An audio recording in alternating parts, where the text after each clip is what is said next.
नमस्कार दोस्तों, जय माता दी, जय मां भवानी। आप सभी का बहुत बहुत स्वागत है हमारे YouTube चैनल में। दोस्तों, बेवकूफ होगा जो आज इस वीडियो को नहीं दिखेगा। जी हां दोस्तों, 5 भयंकर खुशखबरी एक साथ दोस्तों, बिल्कुल शेर की तरह जिंदगी जियोगे। जी हां दोस्तों, आज का यह वीडियो बिल्कुल रामबाण की तरह होगा। आज जो हम जानकारियां देने वाले हैं वह 100% सटीक होंगे और आपके साथ होकर रहेगा। जी दोस्तों, अपने सही सुन, आज मैं जो भी जानकारी आप सभी को देने वाले बस 100% ग्रह गोचर और आपके चंद्र राशि पर आधारित होगा, इसलिए आप इसे आज अंत तक देखिएगा। आप सभी को बता दें कि आज का यह वीडियो आप सभी के लिए बहुत ही खास और महत्वपूर्ण रहने वाली है, क्योंकि यह वीडियो सिर्फ और सिर्फ आपके लिए ही बनाई गई है और बेहद ही फायदेमंद है। और यह वीडियो में हम आप सभी को बता दें कि भगवान जीवन में पहली बार कुछ देना चाहता है। जी हां दोस्तों, और अब आपका भाग्य भी चमक जाएगा कि जो 7 जन्मों तक भूल नहीं पाओगे। यहां दोस्तों, भगवान के घर देर है पर अंधेर नहीं। भगवान ने देर से ही सही, लेकिन आपकी अर्जी स्वीकार कर ली है। अब आपका भाग्य बदलने वाला है। आपके जीवन में कभी कोई चीज की कमी नहीं होगी और आपके जीवन में खुशियां ही खुशियां रहेगी। आपके परिवार या देखकर खुशी से झूम उठेगा। साथ ही माता काली के सच्चे भक्त पूरे भक्ति भाव के साथ माता को याद करते हुए कमेंट में जय मां काली अवश्य लिखें और वीडियो को एक प्यारा सा लाइक भी करें। मां काली आपके ऊपर हमेशा कृपा बनाए रखेंगे। इसके साथ हो, मां काली उसका कोई बाल भी बांका नहीं कर सकता है। तो दोस्तों, आगे इस वीडियो में हम आपसे बात करने वाले हैं कि आपके जीवन में धन क्यों नहीं आ रहा है, क्या क्या बड़ी वजह है जिसके कारण आप धन प्राप्ति नहीं कर पा रहे हैं और शत्रुओं का नाश भी नहीं हो पा रहा है। उल्टा आप ही के साथ क्यों गलत हो रहा है। कुछ खास बड़ी घटनाएं आपके जीवन में घटित होने वाली है, लेकिन यदि आपने भगवान के द्वारा दिए जाने वाले संकेतों को नहीं समझता, भगवान की भाषा को नहीं समझा, तो आप निश्चित तौर पर वही गलतियां करते रहेंगे जो आप लगातार करते चले आ रहे हैं। फिर निश्चित तौर पर आप ना तो अपने जीवन में कामयाबी हासिल कर पाएंगे और ना ही भगवान की कृपा आपको प्राप्त हो पाएगी। तो बस ठंडे दिमाग से आपको वीडियो पूरा देखना है और हर एक बात जो हम बता रहे हैं उसे समझने का प्रयास करना है।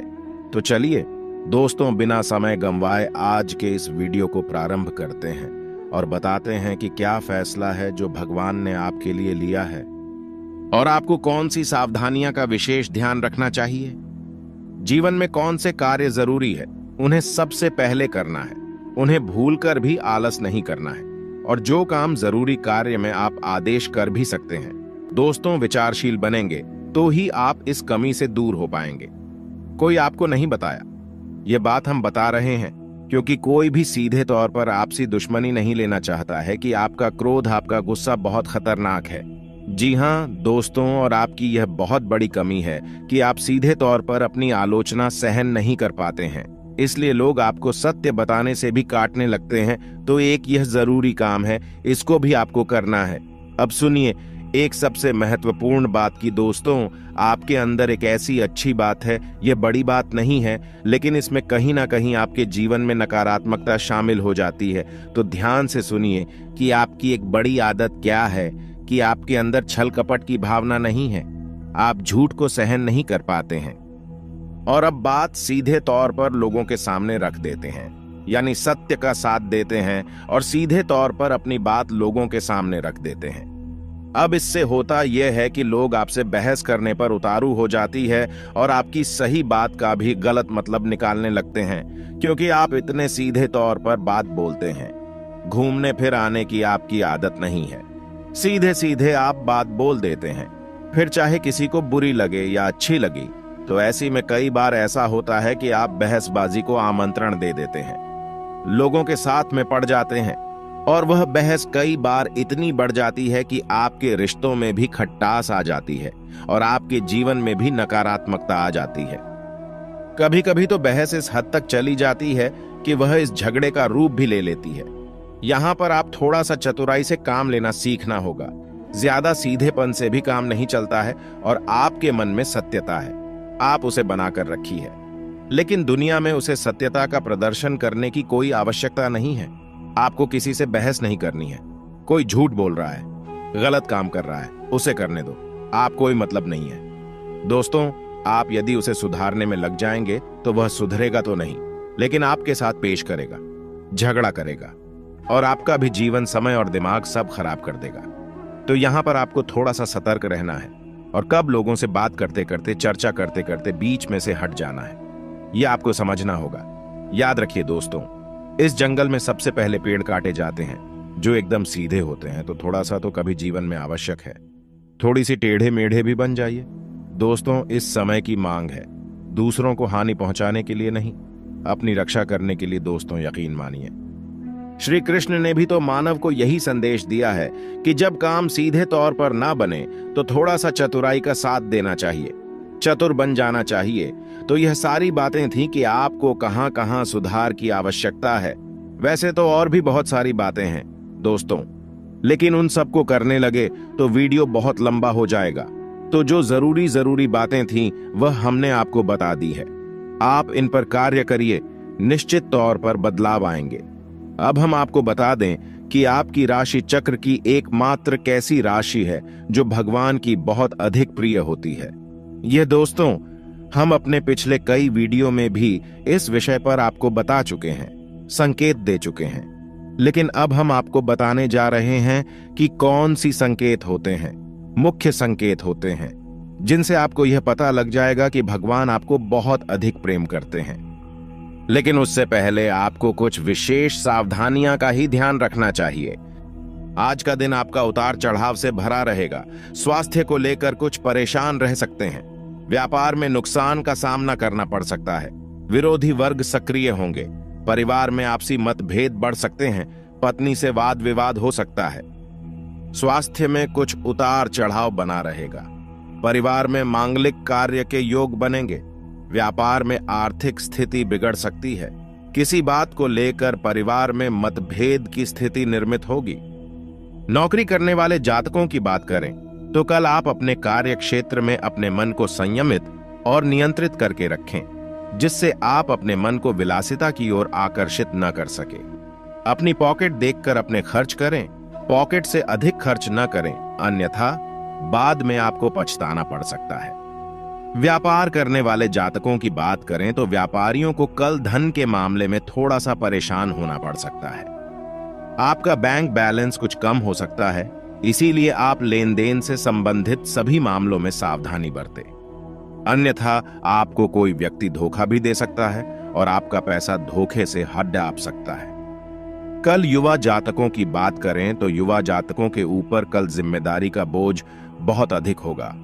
आप अपनी जिम्मेदारियां को बहुत अच्छे से निभाने का प्रयास करें तथा आपके माता पिता का सहयोग आपकी तरफ होगा, जिससे आपको अपनी जिम्मेदारी निभाने में बहुत अधिक आसानी होगी। इसीलिए आप अपने पिता के साथ में तालमेल बनाकर चले। अपने पिता से आपको आर्थिक लाभ की संभावना है। कल आप अपने दिनचर्या में व्यायाम और योगासन को शामिल करें, तभी आपका शरीर स्वस्थ रहेगा। नौकरी करने वाले जातकों की बात करें तो जो लोग सॉफ्टवेयर कंपनी में कार्य करते हैं उन्हें अपनी योजनाओं को गुप्त रखना होगा, अन्यथा आपकी कोई बात लीक हो सकती है। व्यापार करने वाले जातकों की बात करें तो कल आपको आपके बिजनेस में किसी प्रकार की हानि हो सकती है, जिसके कारण आपका मन परेशान हो सकता है। आप अपने मन में किसी प्रकार का असंतोष ना लाएं। ग्राहकों की जरूरत से संबंधित चीजों को बेचने पर अधिक जोर दें, तभी आपका व्यापार उन्नति कर सकता है।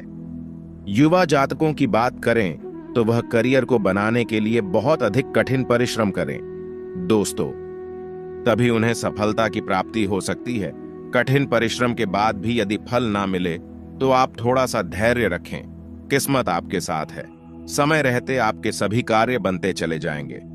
कल आपके परिवार का वातावरण बहुत अधिक अच्छा रहेगा। यदि आपने किसी कार्य के लिए कर्ज लिया हुआ है तो कल से आपके कर्ज खत्म होने शुरू हो सकते हैं। आपके स्वास्थ्य की बात करें तो आप अपनी सेहत के प्रति थोड़ी सी सावधानी बरते, नहीं तो आपका स्वास्थ्य खराब हो सकता है और आप कल वाहन चलाने में भी सावधानी बरते, अन्यथा आपसे कोई दुर्घटना हो सकती है और आपको शारीरिक चोट का सामना भी करना पड़ सकता है। दोस्तों, आपके दफ्तर में आपका दिन सुख, लाभ और उन्नतिदायक रहेगा। सोच को सकारात्मक बनाए रखें। अपनी सोच को किसी भी प्रकार से नकारात्मक ना बनाए, नहीं तो आपके परिवार में किसी प्रकार का क्लेश हो सकता है। व्यापार करने वाले जातकों की बात करें तो कल आपको बहुत अधिक धन लाभ की प्राप्ति हो सकती है, परंतु आपको उसके लिए बहुत अधिक मेहनत करनी होगी, अन्यथा आप अपने व्यापार में पीछे हो सकते हैं। युवा जातकों की बात करें तो युवा जातक जो किसी प्रकार के तकनीकी संस्थान से जुड़े हुए हैं, उनके लिए कल का दिन बहुत अधिक फलदायक रहने वाला है। यदि कल आप अपने कार्य क्षेत्र में बहुत अधिक व्यस्त है तो आप अपनी संतान और परिवार के लिए कुछ समय अवश्य निकलें, अन्यथा आपके परिवार के लोग आपसे क्रोधित हो सकते हैं। संतान की मनोदशा देखते हुए उनके साथ समय अवश्य बिताएं। आपके स्वास्थ्य की बात करें तो कल आपका स्वास्थ्य सामान्य बना रहेगा, आपको किसी प्रकार का कोई कष्ट नहीं रहेगा। आप अपनी वाणी पर नियंत्रण रखें, आपकी वाणी के प्रभाव के कारण आपकी कोई बात बिगड़ सकती है। आपके दफ्तर में बहुत अधिक रुतबा बढ़ेगा और आपके अधिकारी आपके कार्य से प्रसन्न रहेंगे। व्यापार करने वाले जातकों की बात करें तो ट्रांसपोर्ट और कॉस्मेटिक से संबंधित कार्यों को करने वाले जातकों को कल अच्छा मुनाफा हाथ लगेगा। मेहनत जमकर करते रहे, बस आपको धन की बढ़ोतरी हो सकती है। युवा जातकों की बात करें तो युवा जातकों को कल अपने दिमाग का पूरा इस्तेमाल करना चाहिए। घर में साफ सफाई अभियान चलाना चाहिए। अपने घर की साफ सफाई बहुत अच्छे तरीके से करनी चाहिए, खास तौर से आपका बाथरूम, उसको विशेष रूप से साफ करना चाहिए। आपके स्वास्थ्य की बात करें तो कल आपको बाहर के खाना खाने से परहेज करना होगा, अन्यथा आपकी सेहत खराब हो सकती है। कल आप जंक फूड से दूरी बनाकर रखें, आपके पेट में किसी प्रकार का इन्फेक्शन हो सकता है। तो दोस्तों, यह तो थी आपकी कुछ महत्वपूर्ण सावधानियां। अब बात कर लेते हैं कुछ खास संकेतों के बारे में। दोस्तों, ईश्वर भी आपसे बहुत प्रेम करते हैं और वह आपकी बात सुनते हैं और आपको भगवान की शरण में जाना चाहिए, तभी आपका उद्धार होगा। अब यहां पर गौर करने वाली बात यह है कि कुछ लोगों के मन में यह भी प्रश्न उठ सकता है कि किस भगवान की शरण में चल जाए। तो हम आपको बता दें कि आप किसी भी भगवान की शरण में जाएं, जो आपके आराध्या हैं उनकी शरण में जाए। आपका काम बन जाएगा, आपकी जिंदगी बदल जाएगी। अब भगवान सब एक ही है, सभी शक्ति के स्वरूप है, बस उनके नाम और रूप अलग अलग है, लेकिन वह सब अंत में एक ही है। तो आप अपने मन में बिल्कुल भी शंका न लाएं। हम हनुमान जी की पूजा करें, भगवान भोलेनाथ की, कृष्ण जी की पूजा करें, राम जी की पूजा करें या फिर माता की पूजा करें, बिल्कुल भी कोई संकोच ना लाएं। आपके मन में इसके लिए भी भाव उत्पन्न होते हैं, भावनाएं होती हैं। आप उनके सच्चे मन से पूजा आराधना शुरू करें और आप देखेंगे चमत्कार आऊंगा। जी हां दोस्तों, अब ध्यान से सुनिए कि आपके शरीर में कौन सी जगह है जहां से आपको यह संकेत मिले हैं कि भगवान आपको बहुत अधिक पसंद करते हैं, आप उनके बहुत प्रिय हैं और वह आपको बुला रहे हैं, आपकी जिंदगी बदलना चाहते हैं। तो दोस्तों, आप इस शरीर से जुड़ी 5 ऐसी जगह है जहां से भगवान आपको तरह तरह के संकेत देते हैं। यह दोस्तों तो ध्यान से सुनिए। सबसे पहले आपकी कमर के निचले हिस्से में आपको दर्द रहना शुरू हो जाएगा। यदि आपको दर्द होता है तो आप समझ गए कि भगवान की सकारात्मक ऊर्जा आपके अंदर विश करना चाहती है या कर चुकी है। अब यहां पर दर्द क्यों होगा? सच्चा इश्क खुदा का बंदा करता है। तो आप समझ गए कि इंसान के शरीर का सबसे निचला चक्र मूलाधार इसी स्थान पर होता है और यह मूल आधार चक्र है। यह आपको बहुत ही ख्वाब ही बनता है दोस्तों, यानी कि सुख सुविधा और ऐश्वर्य को भोगने के लिए प्रेरित करता है। तो ऐसे में जब ईश्वर की सोच, सकारात्मक निर्गुण ऊर्जा आपके अंदर प्रवेश करती है तो सबसे पहले आपको यहीं पर पीड़ा होनी शुरू हो जाती है। यहीं पर आपको हल्का हल्का सा दर्द रहना शुरू हो जाएगा। कभी कभी तेज होगा, कभी कम होगा और कभी गायब ही हो जाएगा। अब जब दर्द आपको होगा तो आप दवाई भी ले लेंगे, अभी आपको राहत नहीं मिलेगी, एक बेचैनी सी रहेगी। तो आप समझिए कि यदि यहां पर आपको दर्द होता है तो आप समझ जाइए कि भगवान आपको बुला रहे हैं, आपको बहुत प्रेम करती हैं। अब कुछ लोगों के मन में यह प्रश्न आएगा कि कोई बीमारी होगी। तो दोस्तों, आप चेकअप करेंगे, डॉक्टर के पास जाएंगे, बीमारी कोई भी नहीं निकलेगी। लेकिन दर्द लगातार बना रहेगा। यह दोस्तों ये प्रमाण होगा। दूसरा स्थान है आपकी माथे पर, आपकी आंखों के बीचों बीच दोस्तों, जिसे हम आज्ञा चक्र करती हैं। अब आज्ञा चक्र जैसा इसका नाम है कि आज्ञा दी जाएगी। आप आज्ञा से संबंधित जो भी क्रियाएं हैं, अभिक्रिया ऐसी चक्र से नियंत्रित होती है। अब जब आप स्वयं को आकर दे रहे हैं कि आज मैं यह काम करूंगा, आज मैं यहां जाऊंगा, वहां जाऊंगा, इसी बीच ईश्वर की शुद्ध सकारात्मक ऊर्जा आपकी शरीर में प्रवेश कर जाती है और वह आपसे कुछ और करवाना चाहती है। पूजा पाठ कराना चाहती है, ईश्वर का नाम लेना चाहती है, लेकिन आप इस शो नहीं रहे हैं। तो ऐसे में क्या है, एक विचार उत्पन्न होता है। आप भौतिकवादी हैं और आध्यात्मिक आपको खींच रहा है, ईश्वर आपको खींच रहे हैं। तो यही खिंचाव आपको अपने माथे पर महसूस होगा। हल्की हल्की नाथों की किताब साहू का और थोड़ी हल्की हल्की खुजली भी होगी। दर्द भी रह सकता। यदि संकेत है आपको, तो समझ जाइए कि ईश्वर आपसे प्रेम करते हैं। अब आपको तैयार हो जाना है, फीमेल इन हो जाना है। कार्यों को करते करते भी इस तरह करें कि आप ईश्वर की भक्ति कर रहे हैं, यानी ईश्वर का नाम लेते लेते कार्य को करें। तीसरा स्थान है दोस्तों आपकी वाणी। आप देखेंगे कि अचानक से कुछ ऐसा होने लगा है कि आप द्वारा बोली गई बातें सच होने लगी हैं। हर बात तो नहीं होगी, लेकिन कई बातें ऐसी होगी जो आपने यूं ही बोल दी और वह बात सच हो जाएगी। यदि ऐसा हो रहा है तभी आप सतर्क हो जाइए। चौथा स्थान है आपके विचार। अब आपने किसी के बारे में कुछ बोला नहीं, बस मन में सोच ही लिया क्या, और वह घटना भी यदि घट जाएगा, ऐसा भी हर बार नहीं होता। अक्सर कई बार होगा, लेकिन स्पष्ट तौर पर नहीं होगा। आपके मन में बस जरा सा विचार आएगा और वह विचार सत्य हो जाएगा। जिन दोस्तों, यह भी एक बहुत बड़ा संकेत है और आखिरी संकेत है। आप इस सपने, आपके मन में जो भी विचार चल रहे हैं, आपके मन में कोई उलझन है, तो उन विचारों का उन जनों से संबंधित कोई समाधान आपको के माध्यम से मिल जाएगा।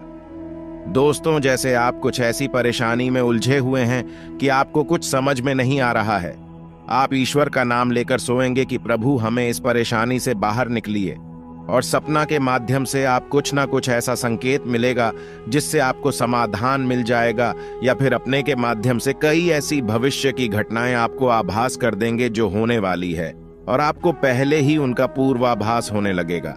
ईश्वर से जुड़े हुए संकेत भी आपसे मिल सकते हैं।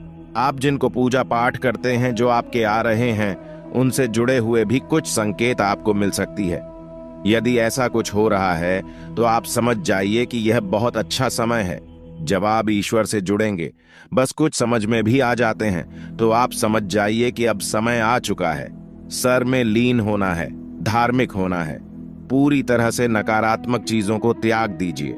इसी प्रकार का व्यसन आपके जीवन में है, जो अवसरवादी कोई आदत लगी हुई है, तो उसे भी दोस्तों त्यागने का यह समय बहुत बेहतर रहने वाला है।